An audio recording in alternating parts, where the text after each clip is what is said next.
Meanwhile, the four Eastern or Orthodox patriarchs continued to carry on.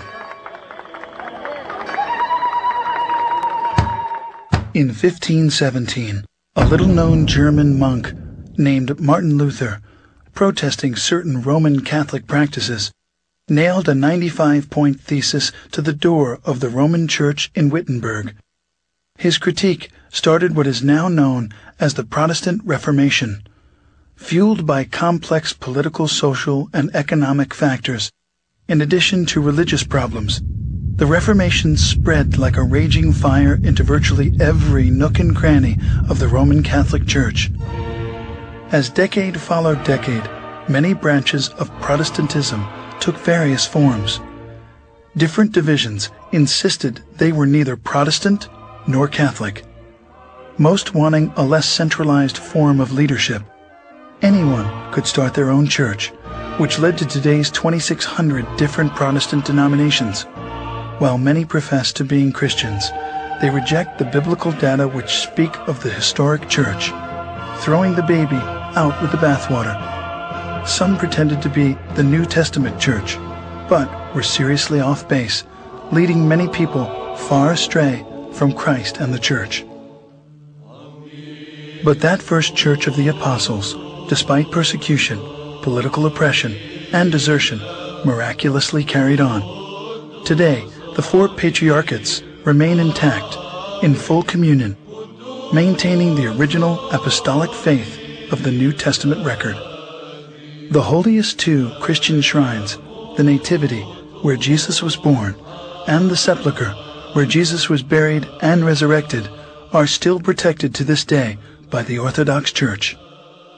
As the 165th direct successor to the Apostle Peter, the Patriarch of Antioch, Ignatius IV, presides on a street called Straight, as is mentioned in the Bible. Patriarch Ignatius IV took his name after the great martyr Ignatius I, who was the third to preside on the throne of Antioch from 67 to 107 AD. Records of Orthodox tradition hold that Ignatius of Antioch was the young child Christ took up into his arms in Matthew 18:3. We did not invent Orthodoxy. Churches cannot be invented. And nobody can make a church. And Christ is the only one who spoke about his own church. And we believe that we stick to Orthodoxy because it is his own church. Today, the Patriarchate of Antioch, together with the three other ancient Eastern patriarchates, Constantinople, Alexandria, and Jerusalem, added 5 modern patriarchates: Russia, Serbia, Romania, Bulgaria, and Georgia, 4 autocephalous churches, Cyprus, Greece, Poland, and Albania, and 5 autonomous churches, Sinai, Czech Republic, Finland, Japan, and China. Many with dependent bodies throughout the world. Together they comprise what is known as the Eastern Orthodox Church, with an estimated 250 million adherents, of whom some 5 to 6 million live in the United States and Canada. According to Mr. Daley Smith of Southern Baptist Ministries, people are leaving church feeling empty on Sundays.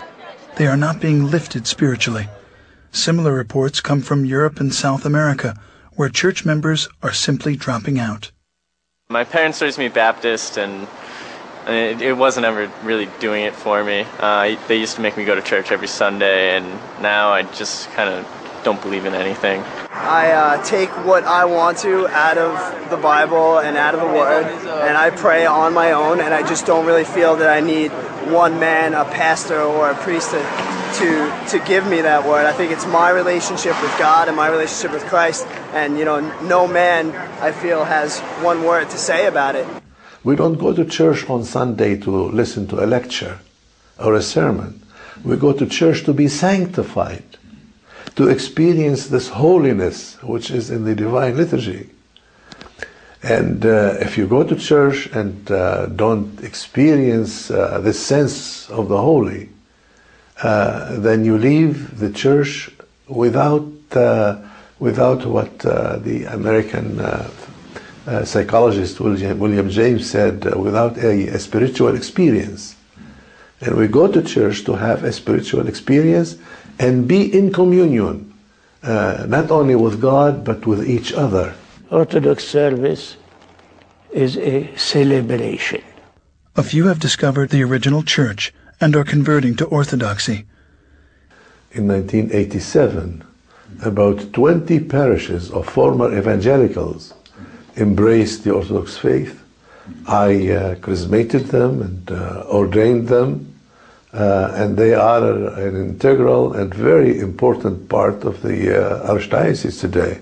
The thing that brought us to at least look at the church was after almost a decade of campus outreach and evangelism in the 60s, we became convinced that biblically we had to be tied into the church to do what we were doing. We did not set out to discover orthodoxy. We set out to find out what the ancient church was really like. And in doing so, we discovered orthodoxy. O you Orthodox Christians, may the Lord God remember His heavenly kingdom, always, now, and ever, and unto the ages of ages. From the beginning, the breaking of the bread and wine was kept at the very center of Christian worship. The uniqueness of Orthodoxy and how it differs from Protestantism is this, that we do not, through the Divine Liturgy, we do not tell people what Christ said only. Through the sacrament, which we call communion or the Eucharist, Eucharistia, we tell people what Christ indeed did. Just as the law, the Psalms, and the prophets were read in the synagogue worship in early Israel,